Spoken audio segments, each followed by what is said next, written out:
Right. So I'm going to focus on the left atrium and its importance, which has been evolving in this field of cardiology.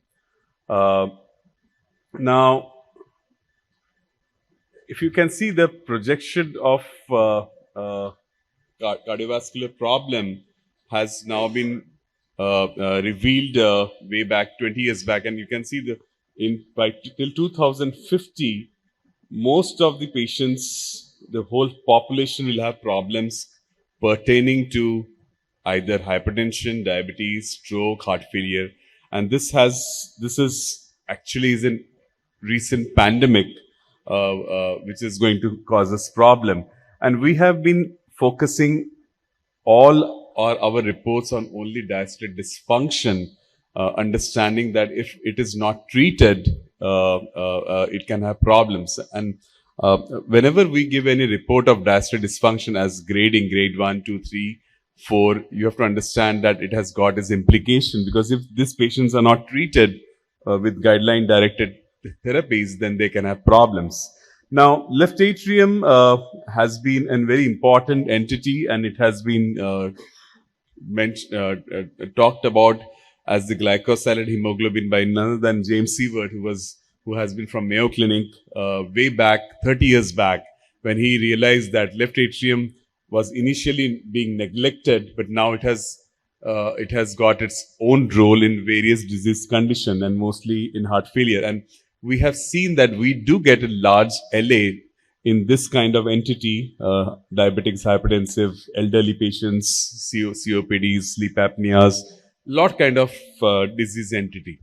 So the left atrium gets its most of diastolic burden over a period of time, which causes its stiffness, causing its increasing in the filling pressure, wherein the left atrial wall gets tense, which remodels the left atrium, and which causes increase in the left atrial volume and alteration in the left atrial function, which correlates with the risk burden. So it is a continuous process, and we have to identify it at any point of time to understand what is physiology. Now, left atrial size, the volume, has the same significance in terms of LA function that is LV's end systolic volume has in terms of LV systolic function. So this came way back 25 years back, understanding that left atrium has its own importance. Now, what are the physiological functions of left atrium? It modulates left ventricular filling, which contributes to almost 30% of the cardiac output, secretes some natriuretic peptides, acts as a barometer of diastolic dysfunction, and has its own prognosticate biomarker in various cardiovascular diseases. And we have been told that we should not use any more M-mode imaging to give a left atrial size. We keep on seeing a lot of reports using this entity of measuring left atrium. So I would like to re-emphasize, please stop doing left atrial size by M-mode. This has come from the guidelines which came in 2015 from Roberto Lang's paper, and it advocates the usage of left atrium volume index by the area length method, and this is the formula. Understanding that the values are now accepted as anything more than 34 ml per meter square body surface area to have a bigger LA volume index, which was earlier lesser. Now, this is the guidelines 2016, almost 8 years back, which I suppose will change in another year or two. And it incorporates the LA volume index as one of the most important parameters out of the 4 to understand heart failure, both in HFpEF and HFrEF also. Now, but why LA volume is important in a patient of heart failure? Because this big study shows that in a patient who has a higher LA volume, it increases its predilection to cause first atrial fibrillation. So whenever you are identifying left atrial volume to be higher in any patient, these guys are getting prone for atrial fibrillation because of remodeling. And this is one paper which shows that you can have an AF-free survival with a cutoff of 40 above or below. So it is very important to identify LA volume index, forgetting that LA size anymore. Also, the chances of stroke increases as the LA enlarges. Now, there's a lot of papers showing the importance of LA. Now, coming to left atrial function, traditionally we were seeing at the peak atrial velocity, the A wave, VTI, atrial fraction, LA ejection fraction, but these are all surrogates of atrial contraction applicable only in sinus rhythm. It doesn't give you a true meaning of the LA function because it's all related to the blood flow parameters. So you needed something more. Also, the LA volume index gives you a geometric assumption of biplane LA volume. Of course, 3D LA is superior, but it's very difficult to be practiced, not routinely done, and it is very difficult to get an LA volume because LA is a far field structure, undermining foreshortening issues. So we need more important, robust parameters, and these parameters can be picked up by doing the left atrial strain. Understanding that the axis of the left ventricle and the left atrium are different.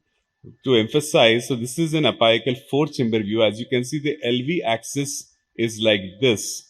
But if you want to do the left atrial axis, the left atrial axis is different. So whenever you would like to image the left atrium, it is good to start looking at the apical four chamber view, and you have to foreshorten the LV.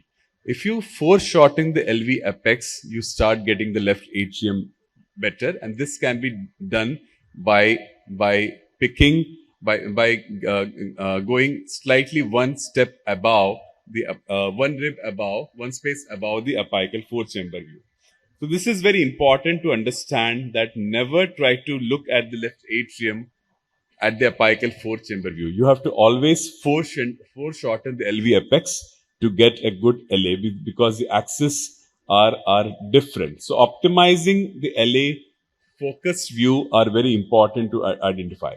So whenever you like to have an LA strain, it should take 3 beats. You have to have a frames of around 50 to 70. Try to go for an unzoomed LA view, which is nothing but the LV foreshortened view, and you can do on a four chamber or a two chamber view. It is mandatory that you can either pick up one of the chambers, not necessary to have both the chambers. I prefer to have only four chamber view. And you start getting the left atrial strain.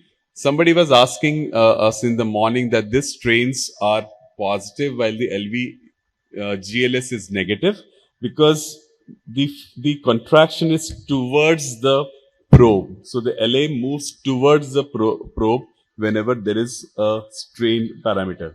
And it is important to identify that you have to time it with the ECG, and the various gating are either RR gating or the PP gating. Now, RR gating is the most accepted. Maximum studies have looked at the RR gating, while PP gating is research. So the recommendations have now come up in the European imaging group, where we do a more of RR gating.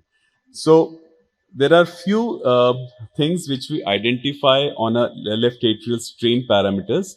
The first deflection is nothing but the peak atrial longitudinal strain, which is also called the reservoir strain. The second peak is the atrial contraction strain, which is called the PACS, and this is also called the booster strain, and this is the conduit strain. So the most important is the PLS strain. A lot of work has been done. So let me show you. This is the reservoir or the PLS strain. This is the conduit strain, and this is the booster or the PACS strain. Now, you can also get strain rate, but I'm not going to the details of that. Now, as I said, that left LVGLS is mostly on the negative direction, while the LS strain are positive, and there is some work which has shown a good correlation about the values in patients of heart failure, that the gradations can also be looked at. Now, this was a very important meta-analysis of 45 studies of which single vendor were 30 studies, and they gave in normal values of the left atrial strains. The reservoir strains are something around more than 38. So 38 to 40.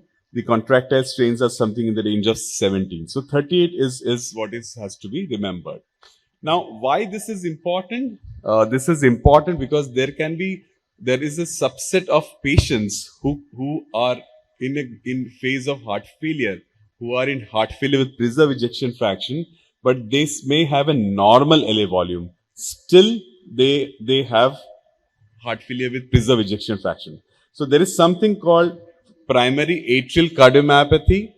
So out of almost around 100% of patients, 27 to 30% of patients can have only isolated left atrial strain going down where the LA volumes are normal. So this is a very important entity which has to be identified. So why LA strain is needed? So there are a lot of information showing the prognosticated value of left atrial strain where PALS or the reservoir strain has been found to be an independent predictor of all-cause mortality and cardiac hospitalization patients with heart failure, both HFrEF and HFpEF, and identifying that this is an important prognosticate entity. Lot of work. This is another recent work which came in Frontiers of Cardiovascular, which was a meta-analysis showing that the PLS is now a robust parameter. So they have done a lot of big studies where a cutoff of PLS has been identified, and as you can see, normal was around 38. So they feature something around 15 to 20 in all this group of patients of HFpEF and HFrEF. So abnormal LA mechanics in HFpEF beyond LV. Can you predict atrial fibrillation? The answer is yes. So if you have a patient who has heart failure with preserved with normal silencer with no adverse effect versus in HFpEF with AF, the LA strains keeps on going down. So you can predict which patients may have atrial fibrillation later on, even if his LA volumes are high, if the left atrial strains are going down. And this was the cutoff which this study put off. Any cutoff around 31 was associated with survival-free and cardiovascular hospitalization. So, what has been proposed in couple of papers that apart from the classical guidelines of incorporating these four entities in diastolic dysfunction algorithm of average E by E prime of more than 14, septal E prime of 7, TR of 2.8, and LA volume index of around 34 ml. If there is an indeterminate position, you look at the PALS, and the PLS cutoff of around 20 or 18 can give you an idea about the filling pressure. So it is very important that we start looking at the left atrium. It is no more a neglected entity and gives you a lot of prognosticate information. The second paper showed a cutoff of 18. The initial paper was 17. So this was another group work from Tom Marwick's group, where they have looked at the left atrial strain in patients on exercise, looking that the strains start going down as the exercise goes up. This is what we did, and we published, and looking at the left atrium strain in patients of heart failure and on exercise. This also gave us a very robust information. So what we did was we looked at, this was longitudinal follow-up study of HFpEF, HFrEF, and controls. All these patients had so LVGLS was lower in HFpEF over controls. PLS, as you anticipate, was also lower in HFrEF, HFpEF. But when we exercised, the 1% reduction in PLS was associated with 10 seconds reduction in exercise time. So one of the treatment which is being advocated for heart failure or HFpEF is exercise modulation, and we can tell that if the patient has a reduction in PLS by exercising, his chances of exercising goes down by 10 seconds. So it is very important to give them treatment modulation. So a baseline exercise algorithm should be ready for all patients, including the left atrial strain. So let me conclude that left atrium should not be neglected. Apart from left atrial volume index, we should now start looking at left atrial strain, predominantly PLS. Please stop doing a mode for left atrium and just looking at the left atrial size. You need to identify this entity which gives you a lot of prognosticated information. Thank you so much.